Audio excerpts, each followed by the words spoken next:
Assistindo. Estamos no nosso último vídeo, no nosso último encontro, na nossa última aula. Nossa, nem parece. Mas chegamos ao nosso sexto vídeo, no nosso encerramento aqui desse curso de extensão universitária. Com muita felicidade de todo esse processo que a gente teve. Foi muito agregador, eu espero que para vocês também. Para mim, enquanto futuro professor, futuro educador, é muito importante um encontro como esse, né? Apesar da distância, apesar de ser de forma remota, mas é de extrema importância e espero que para vocês também, de alguma forma ou de outra. Bom, estamos começando aí nosso último vídeo. Eu vou seguir da forma como a gente já está acostumado. Vou me apresentar. Às vezes tem alguém que está começando o vídeo e não me conhece ou não assistiu os primeiros vídeos.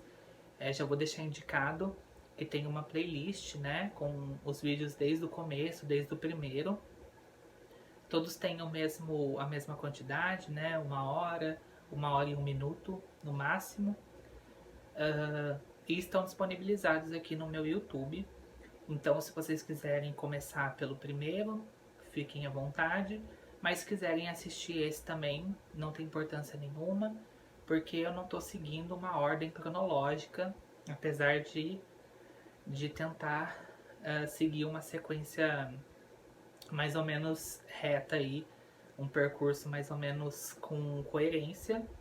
Mas hoje a gente vai falar de um assunto que faz total sentido com todo o curso. É um assunto que eu propositalmente deixei para o final. Mas vamos lá, vamos começar do começo, né? Bom, meu nome é Jonathan James da Cruz. O meu RU é 2816996 e eu sou estudante de licenciatura em Artes Visuais pelo Centro Universitário Internacional Uninter, aqui do Polo do Interior de São Paulo, na cidade de Limeira.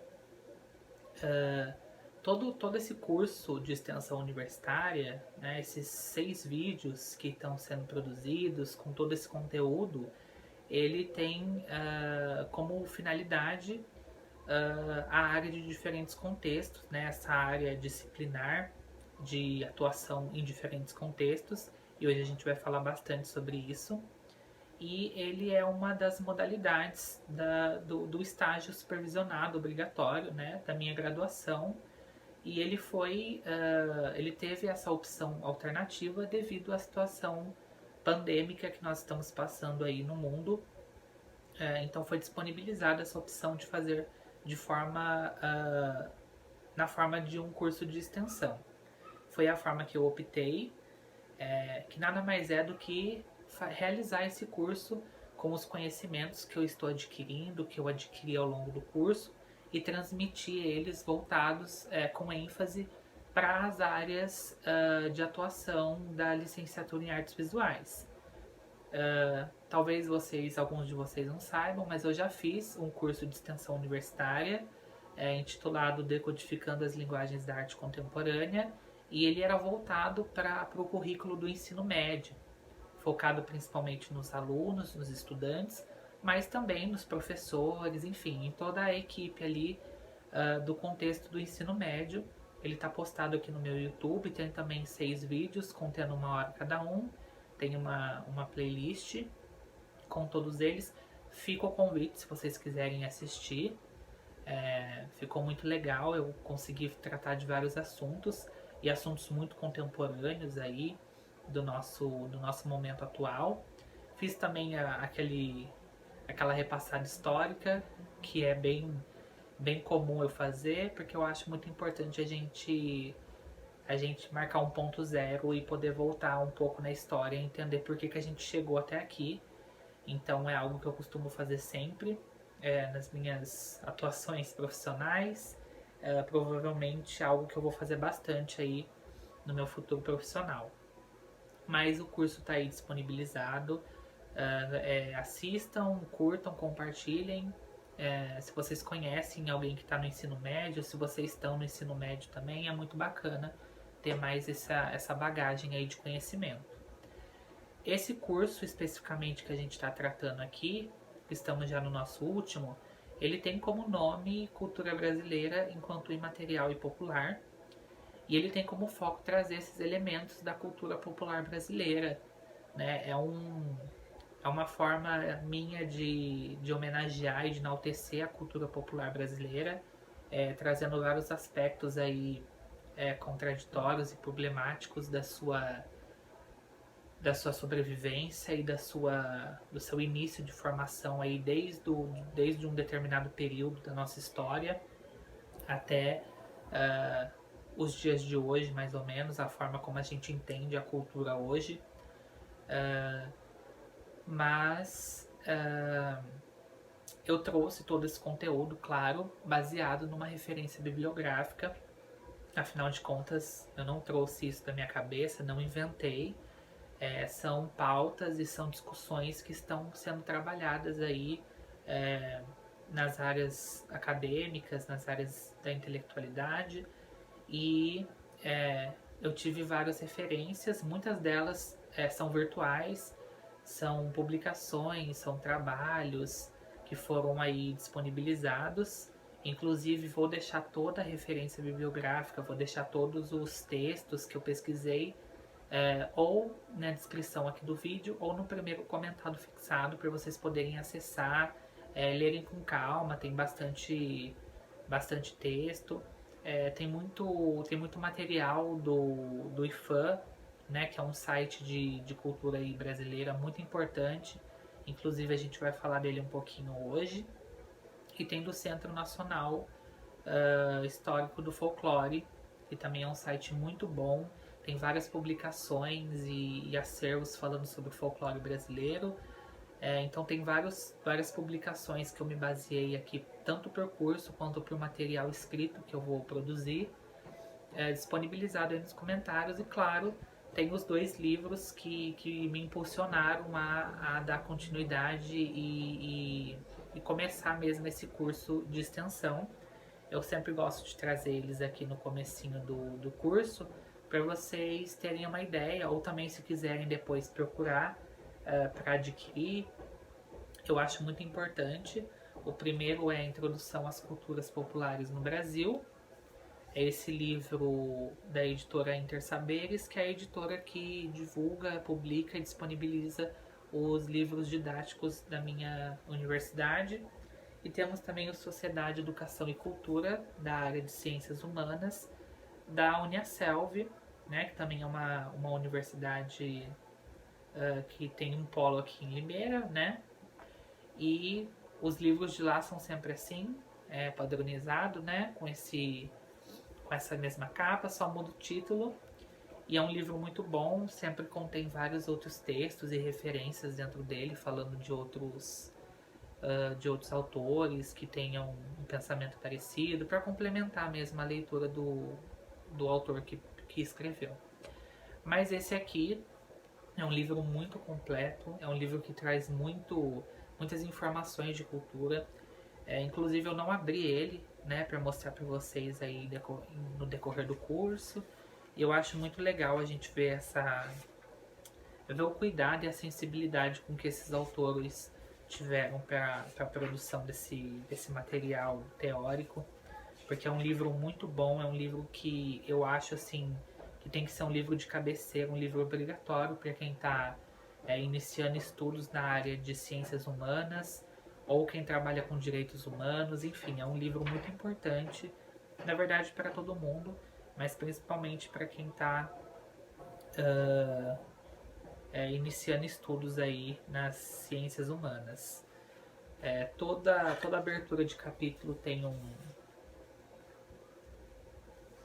nome do capítulo, né? E tem sempre uma imagem em conformidade com o tema, né? Ó.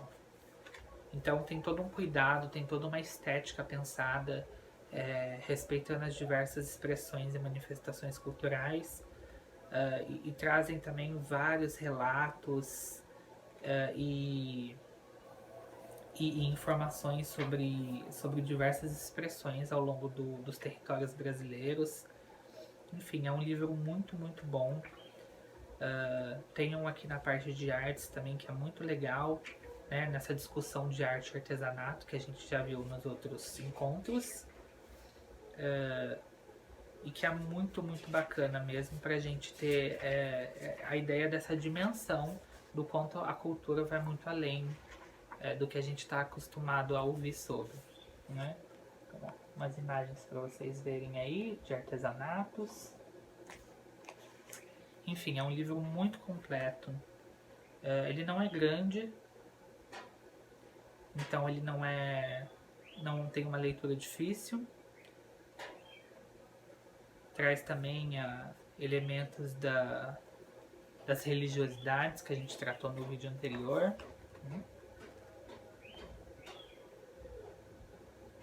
Enfim, ele é um livro muito completo e muito eficaz na sua proposta de falar sobre as culturas brasileiras populares. Enfim, é um livro que eu recomendo demais, demais, demais. Bom, pra gente poder dar início aí e que tudo flua bem, né? Por mais que a gente não tá compartilhando o mesmo espaço, é como pra mim se a gente tivesse, né? Eu tô conversando aqui com o celular, mas imaginando que vocês estão assistindo, imaginando que a gente tá num espaço agradável, arejado, que a gente tá conversando. Estamos todos confortáveis, né? Então, como eu falei, a gente vai conversar aí durante um período de 1 hora.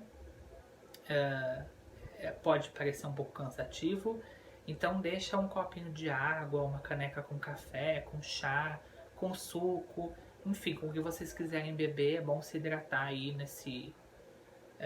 nessa falação toda, porque são muitas coisas, são muitos assuntos, então é sempre legal a gente deixar alguma coisinha aí pra não ficar muito cansativo. Inclusive meu copo com água já tá aqui, porque eu falo demais. Então é sempre bom a gente deixar aí pra gente poder se hidratar. Acho muito bacana também vocês deixarem algum rascunho aí, algum pedacinho de papel, seja um sketchbook, alguma agenda, enfim, algum espaço para vocês poderem fazer anotações, né? Eu vou falando de forma muito rápida, às vezes muito acelerada. Eu divago bastante entre o passado, o presente, era moderna, era contemporânea, colonização, pré-colonização. Então é sempre bom vocês deixarem aí algo para vocês poderem anotar. Às vezes vocês lembram de alguma coisa ou até querem fazer alguma pergunta, e aí vocês acabam se esquecendo, porque eu vou passando nos assuntos muito rápido. Então é sempre bacana deixar aí alguma anotaçãozinha, mesmo que seja só para vocês mesmo, para o estudo de vocês. Eu acho bacana. Eu, por exemplo, gosto bastante de escrever quando eu tô tendo aula, quando eu tô nesse momento de escuta de alguém que está transmitindo conhecimento, né, que essa pessoa está falando. Eu gosto sempre de escrever, claro que não escrever tudo que eu tô falando, né, como se fosse um ditado, porque seria, né, não seria nem um pouco legal, nem um pouco confortável, nem um pouco saudável. Mas escrever alguns pensamentos, algumas ideias para vocês pesquisarem depois, né? Eu acho que é sempre bacana, porque é uma aula falada, né? Que não está sendo escrito nada. Então é bacana a gente deixar esse escrito pra gente mesmo que seja só pra gente poder relembrar depois e pesquisar e às vezes perguntar. Enfim, acho legal. Bom, dito tudo isso, vamos fazer um resuminho do que a gente viu no nosso último encontro. Na verdade, do que a gente viu no total, porque a gente vai falar hoje sobre educação não formal, educação em diferentes contextos, cultura imaterial. Então eu acho que já estamos meio que completos dos outros temas ali daquele passado histórico que a gente estava traçando.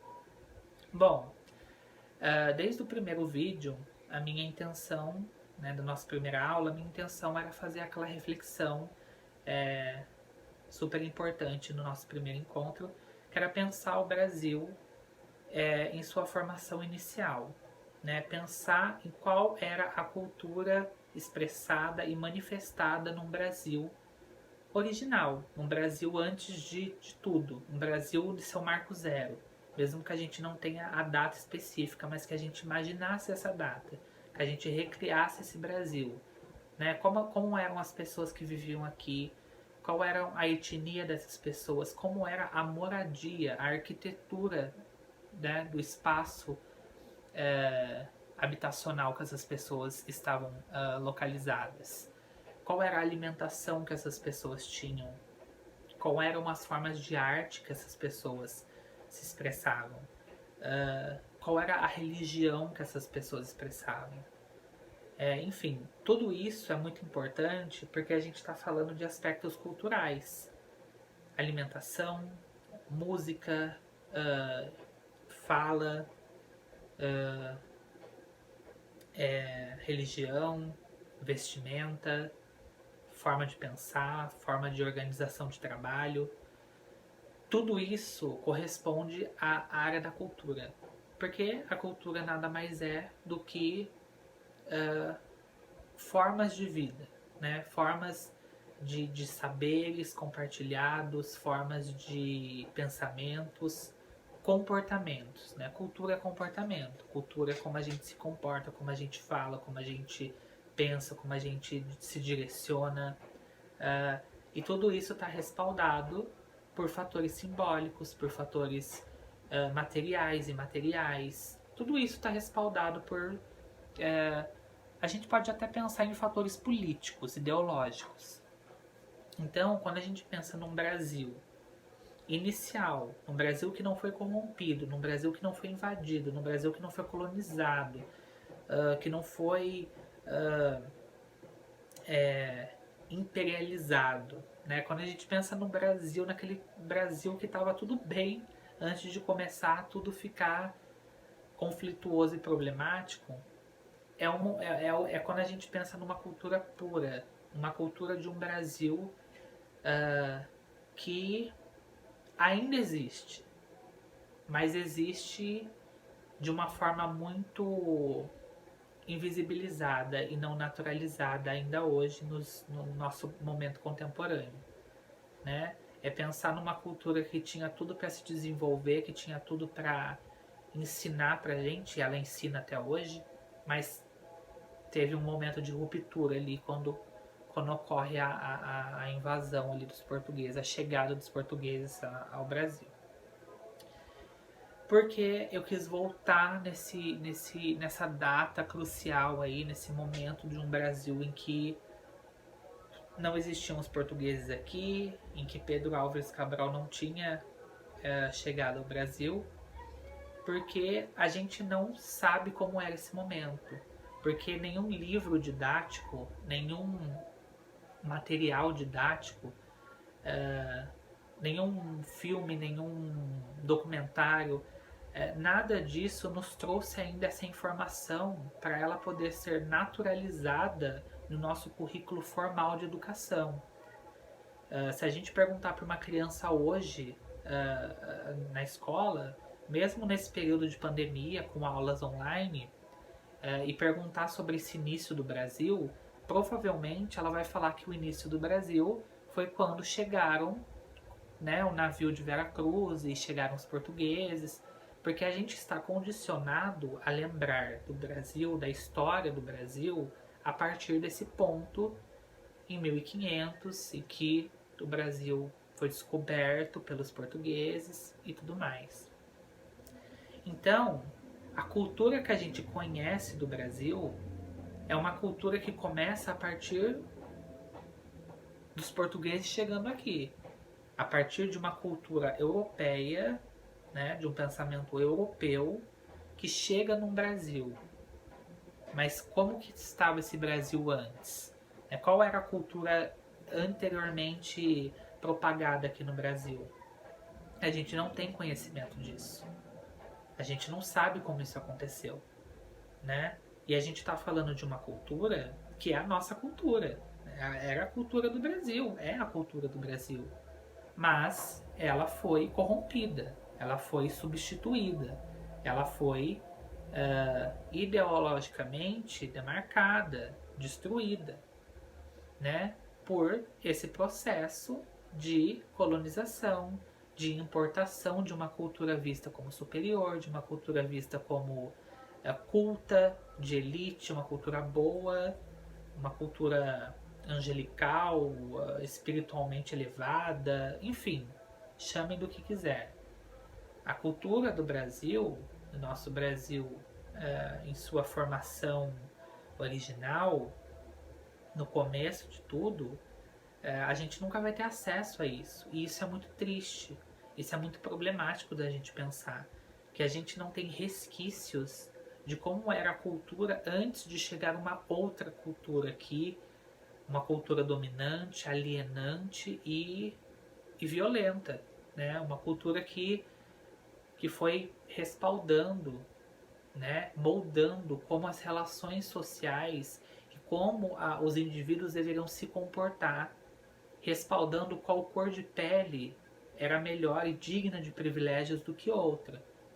Uma cultura que condicionou indígenas e africanos à condição de escravidão, à condição de trabalho servil, de trabalho forçado, né?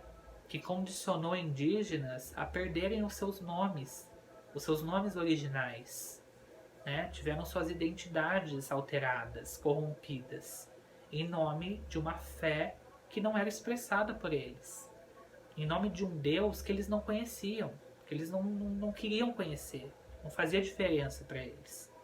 Então, a gente precisa ter em mente isso para a gente pensar que a cultura popular brasileira, essa cultura que carrega o título do meu curso, ela é dos descendentes desses indígenas. Ela é produzida e expressada através dos tempos por essa população que foi escravizada, dizimada, catequizada, humilhada e invisibilizada. Essa é a cultura brasileira, popular brasileira. Porque quando a gente pensa em diversas manifestações de cultura popular, né, e a gente pode até lembrar da época da escola, quando falava do folclore, a gente está falando de populações que viviam em situações de vulnerabilidade, né? Populações ribeirinhas, populações que se expressavam, sobreviviam, mas estavam condicionadas numa elite que mandava em tudo, numa elite que detinha os meios de produção, né? Seja a elite cafeeira, a elite açucareira, a elite da borracha em Manaus, no norte. Era sempre uma elite que detinha, que explorava, que dizimava,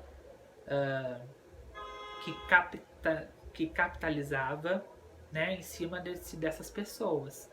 Então, essas pessoas, essa população de trabalhadores, de escravizados, ex-escravizados, de indígenas, essa população foi, a partir da sua sobrevivência, a partir de garantir a sua individualidade enquanto coletivo, enquanto uma massa de pessoas que estava condicionada na mesma situação de trabalho, de vida, de alimentação, de habitação, isso criou formas de resistência culturais, né? As danças que eles faziam, a capoeira dos africanos, era uma manifestação deles perante tudo que eles estavam vivendo, né? A religião que foi criada, que nasceu, né? As religiões que nasceram a partir disso, a implementação dessa mistura, desse híbrido entre uma cultura e outra, essas histórias, essas lendas, essas figuras folclóricas e mitológicas que foram criadas, eram formas de resistência dessas populações. Eram maneiras que eles encontraram para poder sobreviver a condições de exploração, a condições de miséria, a condições de enfrentamento. Não estou dizendo que, nossa, a gente tem que olhar para a cultura brasileira com tristeza, porque eles foram muito claro que sim, foram explorados, mas eles resistiram. Se a gente tem hoje essa cultura para poder falar sobre ela, é porque eles resistiram.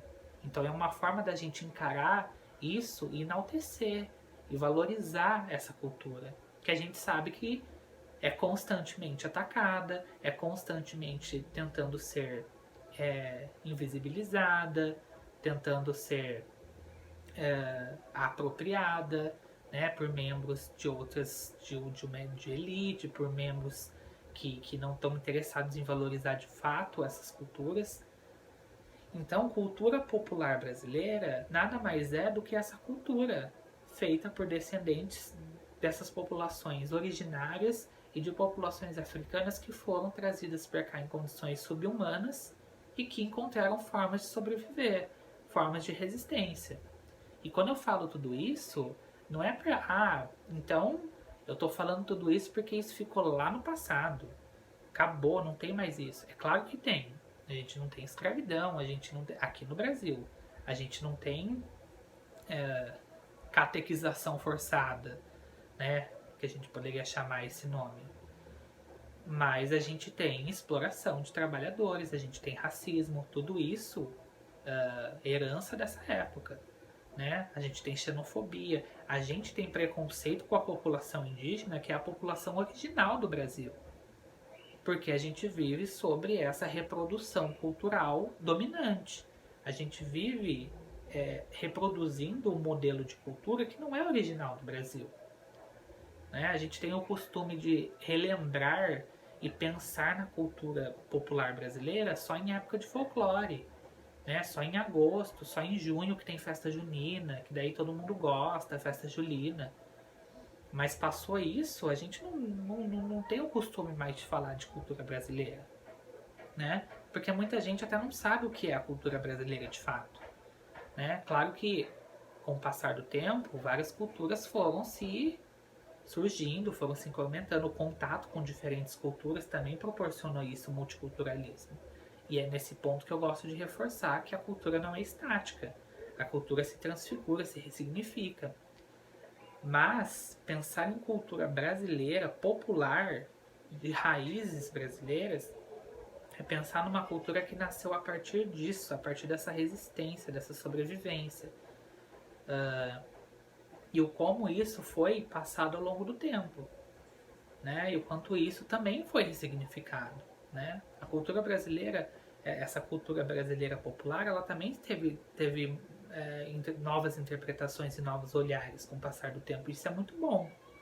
Né? A gente só tem que tomar cuidado com aquela apropriação que a gente falou no outro vídeo. Então, trazer tudo isso à tona, né? Trazer todos esses aspectos, e a maioria que eu falei aqui são aspectos materiais, né? Quando a gente pensa na comida, quando a gente pensa, né? Que eu falei do bolo de fubá, quando a gente pensa nesse bolo de fubá, a gente pensa em algo feito ali, em algo que a gente pode tocar. É uma representação material. E o que seria imaterial? Eu falei tanto desse nome, é o nome do curso. E o que seria essa manifestação imaterial? São as formas simbólicas de cultura. Né? São formas que a gente não consegue tocar, mas elas existem através de relações simbólicas, de relações sociais e culturais ao longo do tempo. Né? E também ganham suas ressignificações. Né? Quando a gente pensa nas danças, quando a gente pensa nas formas de religiões populares, a gente está falando de imaterialidade. Né? A gente não consegue segurar a religião popular, mas ela é expressada, ela existe, ela tem existência e resistência. Então a gente está falando de imaterialidade, né? Algo que a gente não consegue tocar. Então a cultura popular brasileira, ela não vive só da sua materialidade, mas também da sua imaterialidade, né? Do seu simbologismo. Né? A gente viu muito isso. A gente viu muito que a cultura popular brasileira sobrevive e resiste através da sua fala. A própria fala, a oralidade, ela é imaterial. As lendas folclóricas são uma literatura imaterial, é uma literatura falada, né? Ela sobrevive, ela existe através da fala, através da forma como a pessoa conta aquilo para outra pessoa. E essa narrativa vai sendo contada e recontada e mudando ao longo do tempo. Então a gente tem várias interpretações sobre isso, né? Isso é uma imaterialidade. Tanto que a gente existe, né, o IFAM, que é esse Instituto do Patrimônio,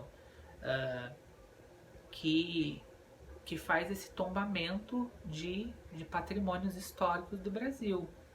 Né? E quando a gente pensa no patrimônio, a gente pensa que também existe o patrimônio material e o imaterial. Né? Um patrimônio material, por exemplo, a gente pode pensar em grandes construções, grandes arquiteturas históricas que a gente conhece aí no Brasil, que foram tombadas, né? Foram reconhecidas como patrimônio por essa instituição que é o IFAM. É o IFAM que faz esse tombeamento, faz todo esse cuidado. E quando ele passa a ser um patrimônio, ele passa a ter toda uma série de cuidados de proteção, de conservação. Por isso que é muito importante quando um órgão ele passa a se tornar um patrimônio histórico, né? Porque ele passa a ser regido por esse instituto do IFAM e ele passa a ter essa salvaguarda, né? A gente pode pensar num patrimônio histórico, os diversos casarões que tem por São Paulo. Aqui em Limeira, por exemplo, onde eu moro, existe o Palacete Levi. Ele era um palacete muito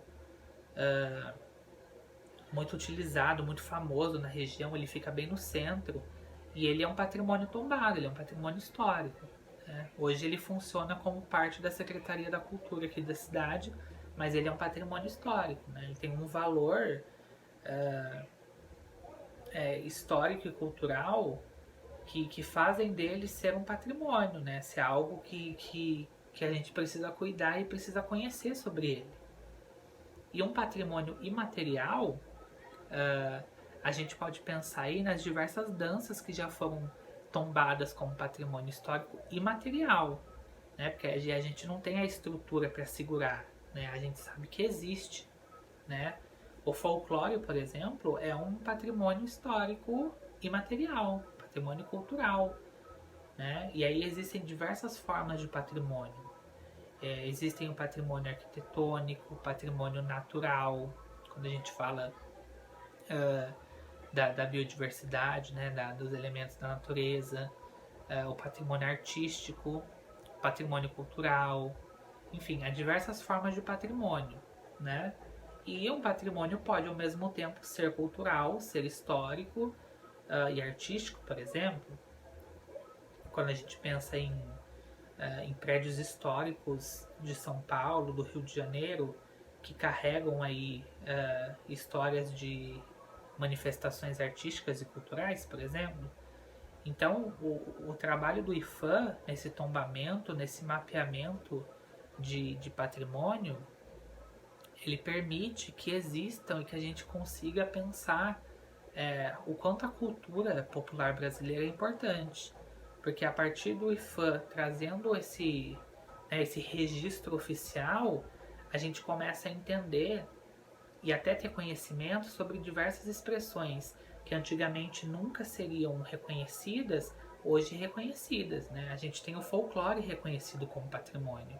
Então isso é muito importante. E eu convido vocês também a pesquisarem aí sobre o IFAM e pesquisarem os diversos outros patrimônios que existem. Vai ter um link aqui na descrição ou no primeiro comentário, nas referências, que é o site do IFAM, que é uma das publicações que eu peguei como material bibliográfico, né, como referência.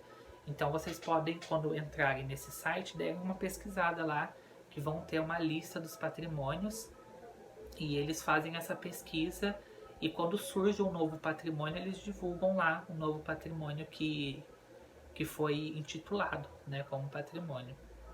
É legal também a gente pensar no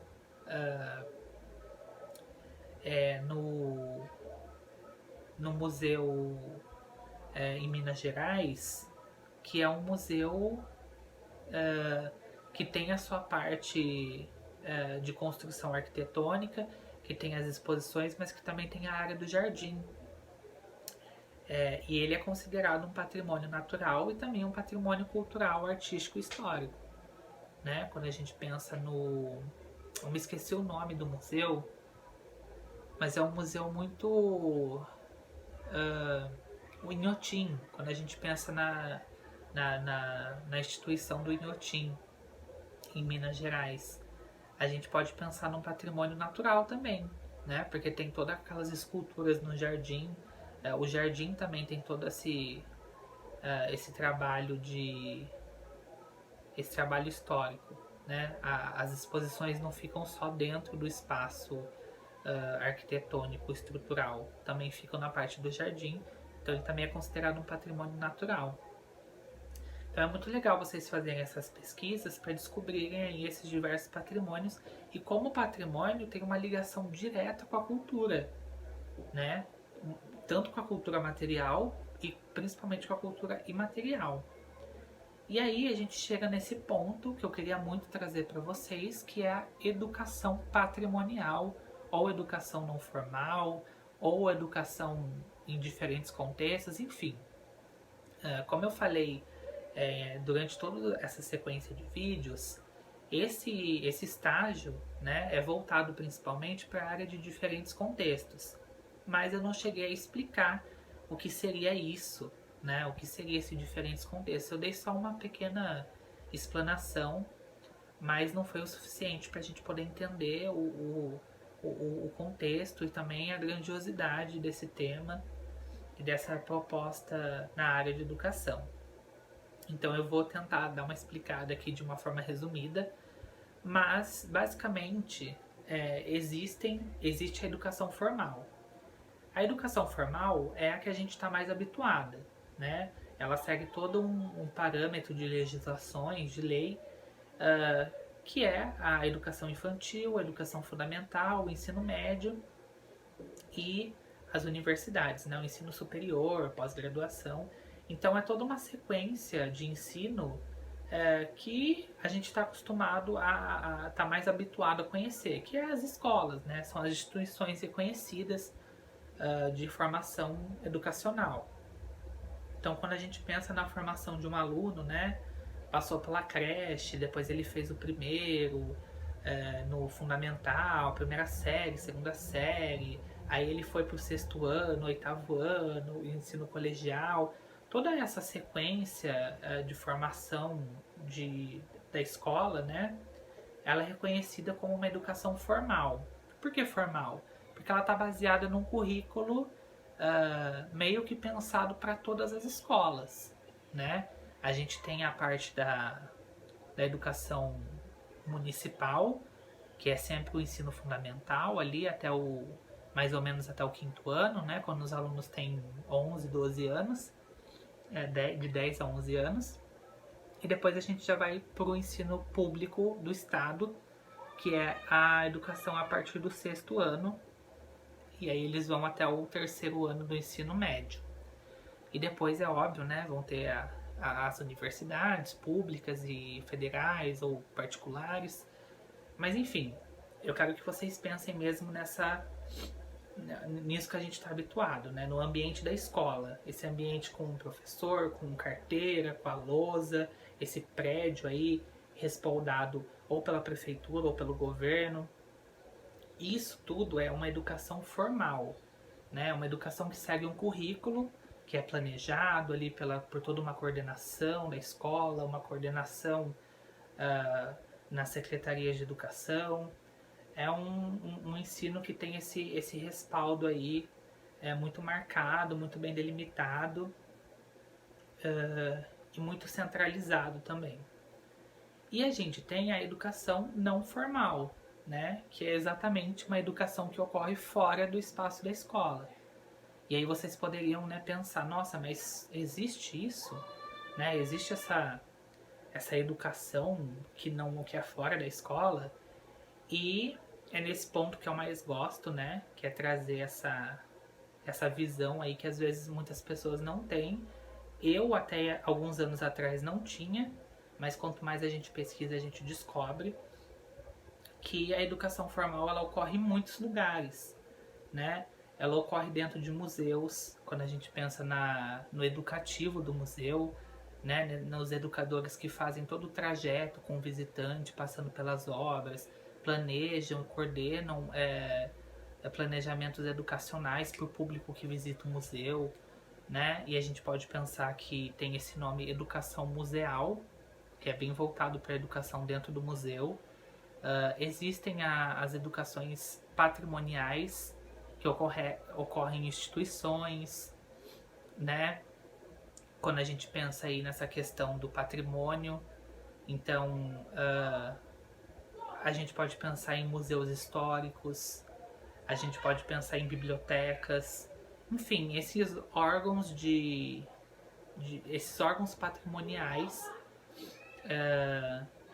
em que tem esse educador, né, essa figura que vai passar o conhecimento de toda a importância histórica do lugar, do porquê ele é um patrimônio e tudo mais. E aí a gente pode pensar nesse nome educação patrimonial nesses lugares. Existe também a educação ambiental, que são nessas instituições ecológicas, parques, em todo esse sistema que está voltado para trazer conhecimento sobre a importância de preservar a natureza, em falar e divulgar esses patrimônios naturais, ambientais. E a gente pode pensar também nas educações em centros comunitários, né? Que eu acho que é uma das formas de educação não formal que a gente está mais habituado a conhecer, mesmo que a gente não tenha tido esse primeiro contato e lembrado de primeiro momento assim. Mas esse trabalho nos centros comunitários, né, que normalmente estão localizados em bairros periféricos, em bairros de grande vulnerabilidade social, tem bastante a presença de oficinas, né? Esses educadores que planejam, propõem oficinas para essas crianças do bairro que são atendidas nesses lugares. Então a gente pode pensar em centro comunitário, podemos pensar em ONGs, né, organizações não governamentais, podemos pensar nessas instituições voltadas para crianças com deficiência intelectual ou física.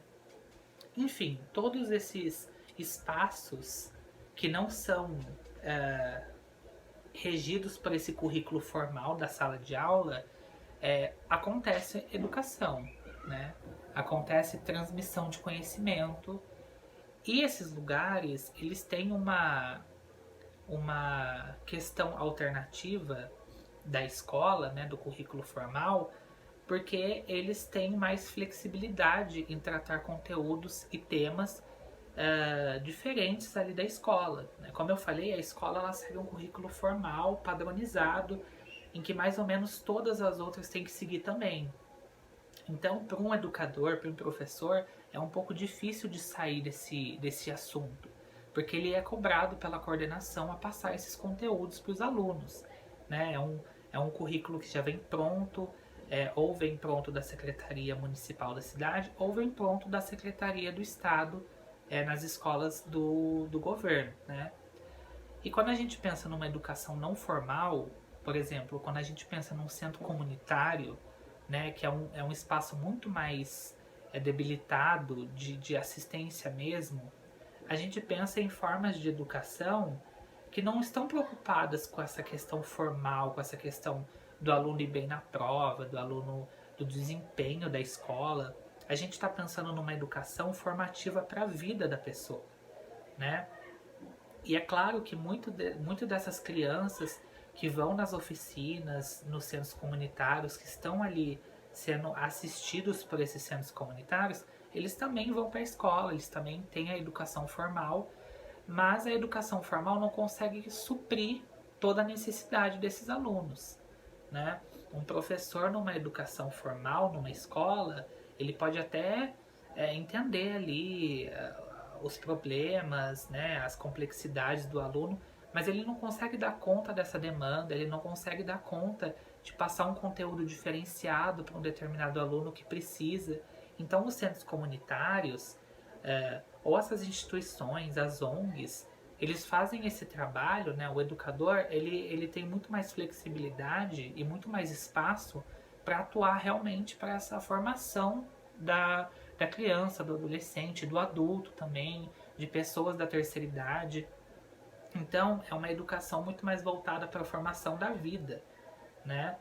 É claro que cada oficina tem sua temática, sua metodologia, tem todo um planejamento, né? Também não é assim, mas tem uma flexibilidade muito maior de trabalhar questões e pontos que a escola não ia ter tempo e nem essa visão mais empática com, com as necessidades que o aluno tem, né? Muito desses alunos que participam, que frequentam centros comunitários, ONGs, assistenciais, ou mesmo os espaços de museu mesmo, que às vezes vão com visitas, né? Vão a partir de alguma instituição, são alunos que demandam de uma atenção especial, que demandam de um diferente olhar, que na escola às vezes poderia passar batido, né? Às vezes o educador, o professor não teria tempo de tratar essas questões com mais profundidade.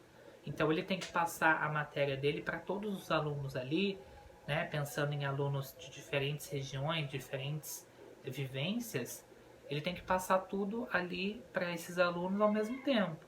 Enquanto que numa educação não formal, a gente consegue ter esse relacionamento mais direto com o aluno, né, de conhecer a vivência dele, conhecer onde ele mora, conhecer os familiares, né? Esse aluno ele tem muito mais contato com o educador e aí a gente consegue traçar um plano de aula, um plano de ação que impacte a vida desse aluno de forma positiva e que tenha um retorno muito mais benéfico para ele na realidade que ele vive.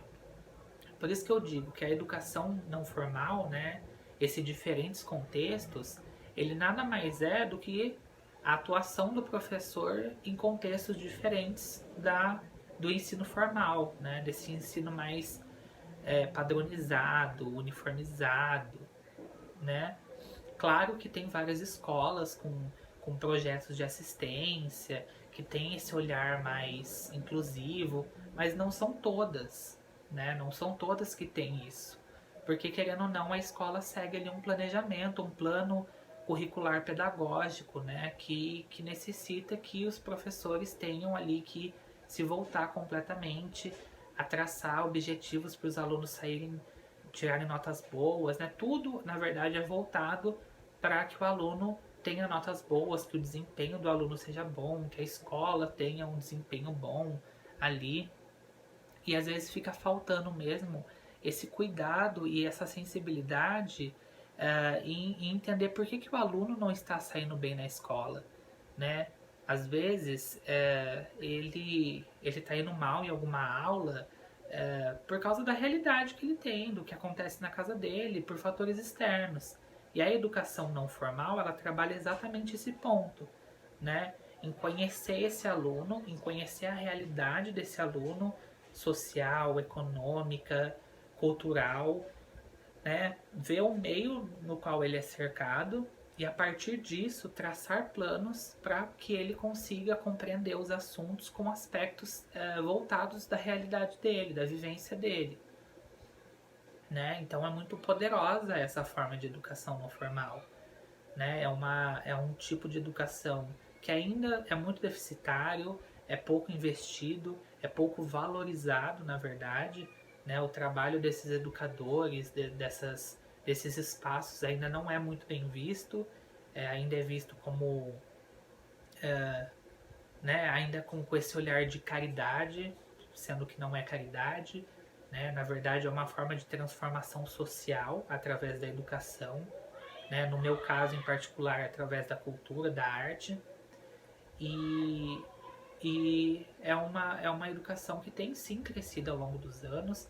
A gente tem ouvido mais falar, né, nessa questão do educador social, né? Surgiu até essa profissão do educador social, que é o educador que atua nesses espaços, fazendo essa abordagem mesmo no bairro, na casa desse aluno, né? E tentando entender ali quais são as demandas políticas, ideológicas, sociais que esse aluno tem, e fazendo esse trabalho de traçar essa aula, de traçar essas oficinas voltadas para incentivar o aluno, para mobilizar ele, para tirar ele daquela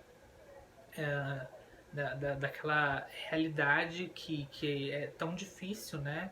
Que a sociedade impõe para esse aluno, e até mesmo não só para o aluno, mas para os familiares desse aluno, para o bairro em geral, né? Então a educação não formal tem esse poder de transformação mesmo, porque é uma educação muito mais sensibilizada, muito mais voltada a ajudar o aluno, sem se importar se ele está indo bem na escola, se ele está tirando nota boa. É uma educação que quer sim que o aluno tire notas boas, mas trabalhando com ele de outras formas, de outras maneiras, para que ele consiga entender e consiga é, se sair melhor. E não só aquela formalidade da escola tradicional, aquele método em que o aluno precisa estudar, e se ele não estudar, ele não vai bem, porque não existe isso, né? Existem vivências diferentes, né? Um aluno que tem privilégios, um aluno que mora num bairro no centro, um aluno que não precisa ajudar a mãe a trabalhar, ele consegue ter tempo para estudar, ele consegue se concentrar, ele consegue é, se sair bem em algumas provas. Agora, o aluno que mora muito longe da escola, um aluno que precisa chegar em casa, ajudar o pai no trabalho, ajudar a mãe limpando a casa, esse aluno que não tem o que comer em casa, ele não vai pensar em estudar. Ele vai pensar no que ele tem que fazer ali para ajudar a mãe dele ou para ter alguma coisa para comer. Então, né, comparar essa questão de o aluno que não estudou não vai bem é um pensamento ainda muito antigo e muito ainda dessa forma de cultura de que, né, do progresso, do moderno, né, se destaca aquele que consegue chegar na frente, mas chegar na frente a que custo, né? E a partir de quais privilégios. Então a educação não formal, ela tem esse poder de sensibilidade aí, e tem tudo a ver com o nosso curso, né? Trazer esse assunto de cultura popular para esse público da educação não formal, para esse público de diferentes contextos, é muito transformador. Se já na escola não, se já na escola formal a gente não teve esse assunto integrado, imagina para a educação não formal, né? Imagina para esses espaços, então. Então é muito interessante fazer a junção de trazer assuntos de cultura, de trazer cultura popular brasileira para o público desses espaços de atuação educacional. Porque a gente vai estar trabalhando com autoestima, a gente vai estar trabalhando com a história, a gente vai estar trabalhando com diversas pautas das ciências humanas, e trabalhando também a mobilização, a autonomia, né, esse olhar crítico para o que é considerado cultura ruim, o que é considerado cultura boa, para que o próprio aluno tire suas conclusões, veja que a cultura que ele produz, a cultura que ele se alimenta também é boa, e tem aí um traçado histórico gigantesco que nos mostra a importância que tem a cultura popular. Bom, era isso que eu queria trazer para vocês. Que bom que eu consegui chegar até aqui nessa parte da cultura imaterial e da educação não formal. Eu espero que vocês tenham entendido, espero que eu não tenha passado por esses assuntos muito rápido, mas era exatamente isso que eu queria trazer, que eu queria chegar nesse ponto e fazer essa conexão entre o assunto de todo esse vídeo que a gente trabalhou durante todas essas aulas, essas 6 aulas, junto com trabalhar tudo isso para um público de educação em diferentes contextos. Meu maior objetivo nesse curso era isso. em como a gente consegue transformar a vida desses alunos, desses jovens, desses adultos, né? Porque a educação em diferentes contextos ela não atinge só as crianças, ela atinge públicos variados, por isso que é muito bacana. Às vezes públicos que não tiveram esses conhecimentos na escola e às vezes, né, não puderam frequentar a escola, né? Então é trazer mesmo essa retratação cultural e histórica através dessa forma de educação que é tão poderosa, né, na questão da transformação.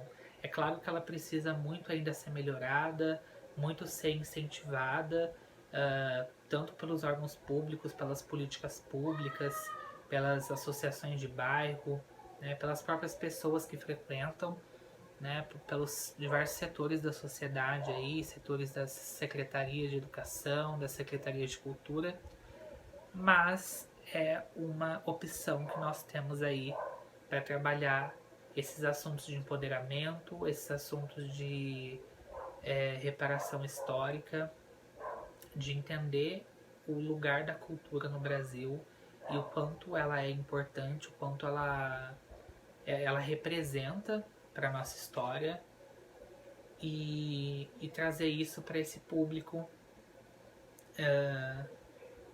que e o poder que teria isso, né? O poder que teria trabalhar esses assuntos de uma forma pedagógica, de uma forma com planejamento, com metodologias e quais seriam os resultados disso, né? Qual seria o saldo disso para as próximas gerações aí. Bom, era isso que eu queria falar, né? Falei muito, vou até tomar uma água.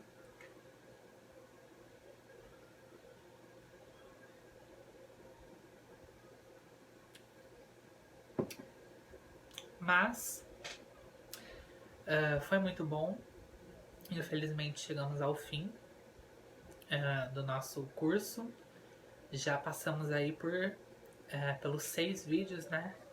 Estamos no finalzinho aqui do último. E eu só queria agradecer